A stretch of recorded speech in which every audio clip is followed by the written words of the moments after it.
Now let's talk this through by speaking about the tensions between Taiwan and China. Is a global affairs analyst, Sam Fati. Thanks so much for joining us on World Now. Now, China has announced unspecified sanctions on Nancy Pelosi and her immediate family following the visit by the Speaker of the United States House of Representatives to the self-ruled island of Taiwan earlier this week.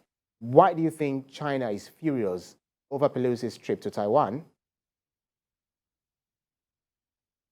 First off, the common thing is it violates the one China policy, and it also gives some sense of legitimacy to Taiwan as an independent sovereign state that China is claiming is a province, is one of their provinces.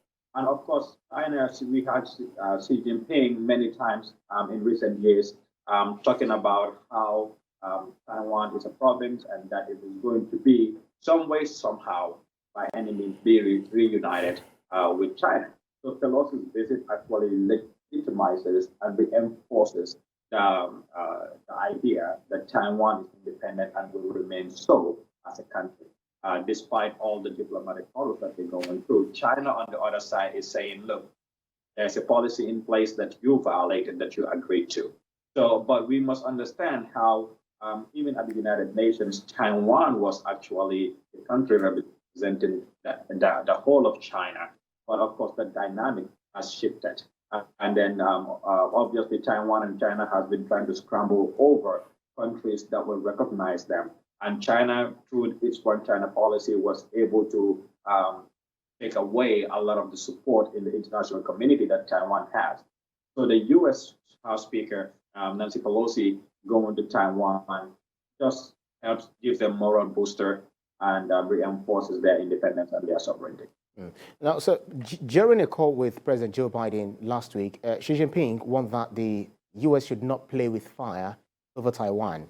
So what security implications do you think this would have on Taiwan?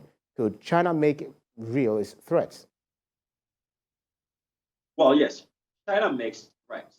But again, I think Pelosi's visit, for example, and the remarks by Tony Blinken is saying that, look, you cannot use force and you will not use force to against Taiwan just to call them over to become part of China. And they are pretty much saying that the U.S. is going to support them. Mind you, historically, when you look at it, when China was, when the United States was going to recognize China, they had signed agreements with Taiwan that guarantees that they are going to militarily support them. Now, however, this does not translate to U.S. sending boots on the ground in case there's a war between China and Taiwan. But they are going to give them the military, technological, logistical, and intelligence support that they are going to need. It is very similar to what we are seeing happening in Ukraine, where you have a smaller country having to stand up against and defend itself against a very powerful and well-equipped nation. So the United States will, and there's no doubt about that, will provide such defense mechanism to Taiwan. And I think by all indications, both the Secretary of State and the House Speaker and even the White House have supported the idea and saying that, look, Pelosi has the right to go to any country he wants to go to.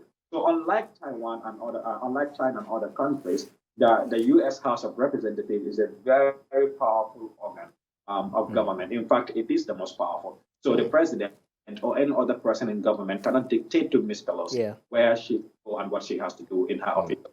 Yeah, very quickly, Ms. Pelosi's visit has dragged Sino-U.S. relations to a new low with the economic rivals at loggerheads over a range of issues. Are you worried this might escalate beyond the flexing of muscles by China? No, I'm really, at the end of the day, what it's going to boil down to, if China has to do anything, it's not going to be military. I mean, it's going to end up being in the forms of trade and economic, sanctions, or the implementation of what we call in economics mercantilist policies. So mostly they're not going to even direct this towards America because America can easily retaliate. What they will end up doing is trying to put certain trade restrictions on Taiwan. There are certain things that Chinese companies are currently producing in Taiwan. There are flags in between. Yeah. And so there is some form of economic relations between the mainland China and Taiwan. Right. So what they would do is to put in place certain economic policies in the form of mercantilist policies, or it Right. could be in raising certain taxes and restrictions on Chinese companies doing business in Taiwan as a way to suffocate the Taiwanese economy as a form of retribution. Right.